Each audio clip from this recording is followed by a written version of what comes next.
आज जब हम नीति आयोग, सहकारी संघवाद और राज्यों की भागीदारी की बात करते हैं, तो ये समझना जरूरी हो जाता है कि भारत की विकास योजना प्रणाली की शुरुआत कहाँ से हुई थी और उसमें बदलाव की आवश्यकता क्यों पड़ी।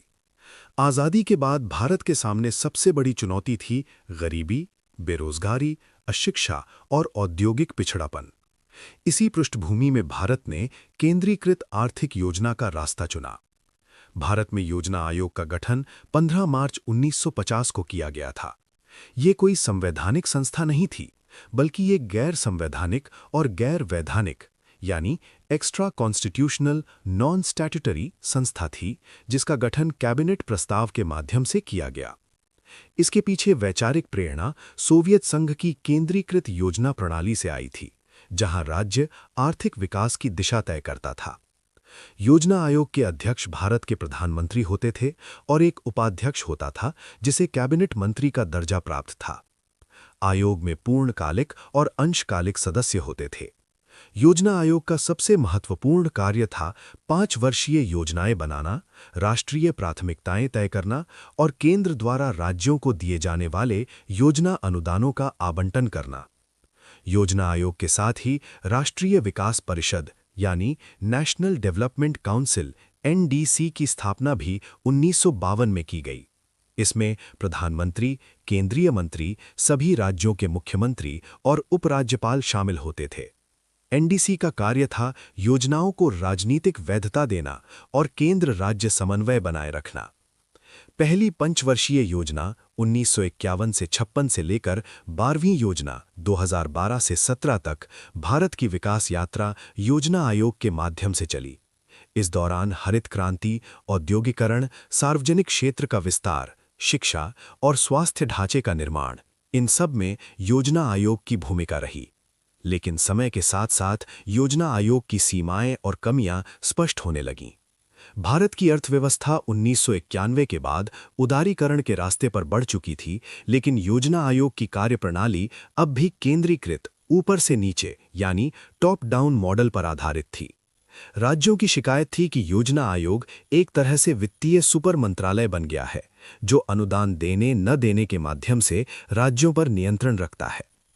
योजना आयोग की एक बड़ी आलोचना ये थी कि वो राज्यों को बराबरी का भागीदार नहीं मानता था, बल्कि उन्हें योजना के क्रियान्वयन की इकाई मात्र समझता था।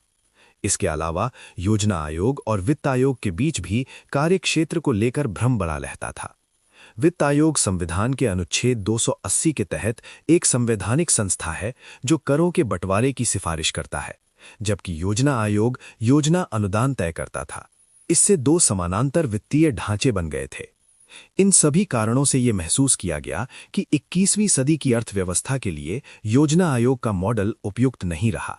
भारत अब एक विविधतापूर्ण, प्रतिस्पर्धी और सहकारी संघीय व्यवस्था की ओर बढ़ चुका था, जहां एक ही योजना सबके लिए वाला मॉडल कारगर नहीं था।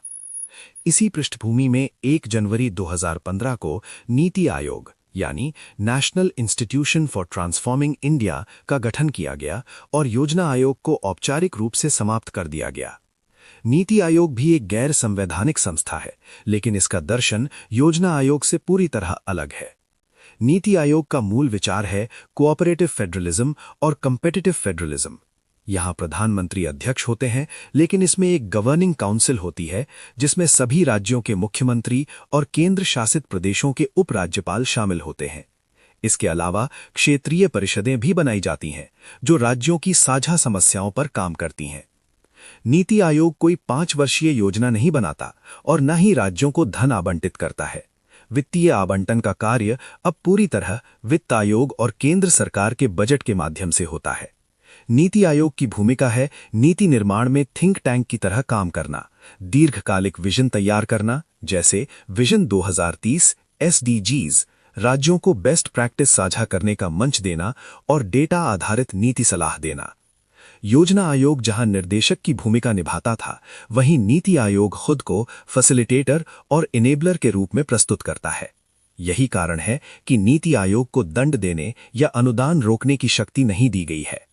ये भी ध्यान देने योग्य बात है कि नीति आयोग के गठन के बाद राष्ट्रीय विकास परिषद यानी एनडीसी की भूमिका लगभग समाप्त हो गई है, क्योंकि उसकी कई भूमिकाएं गवर्निंग काउंसिल ने संभाल ली हैं।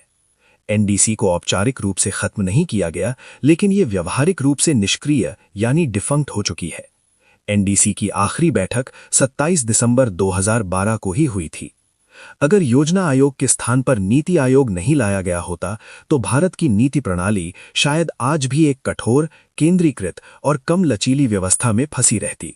नीति आयोग ने राज्यों को नीति निर्माण में आवाज दी, भले ही उस पर यह आलोचना भी होती है कि उसके पास वैधानिक शक्ति नहीं है। यूपीएससी के दृष्टिकोण से ये विषय बेहद महत्वपूर्ण है। प्रीलिम्स में सीधे प्रश्न आते हैं: नीति आयोग की संरचना, योजना आयोग का गठन वर्ष, वित्त आयोग से अंतर। मेंस में प्रश्न पूछे जाते हैं: योजना आयोग से नीति आयोग तक की यात्रा का आलोचनात्मक मूल्यांकन कीजिए, या नीति आयोग सहकारी संघवाद को कैसे मजबूत करता है। निष्कर्ष रूप में कहा जा सकता है कि योजना आयोग अपने समय की आवश्यकता था और नीति आयोग वर्तमान समय की मांग है। दोनों को टकराव में नहीं, बल्कि विकासशील भारत की दो अलग अलग ऐतिहासिक अवस्थाओं के रूप में देखना ही यूपीएससी उन्मुख और संतुलित दृष्टिकोण है। अगर ये वीडियो आपको पसंद आया तो यूपीएससी प्रिपरेशन ओनली चैनल को सब्सक्राइब करें, वीडियो को लाइक करें और अपने दोस्तों के साथ अधिक से अधिक शेयर करें।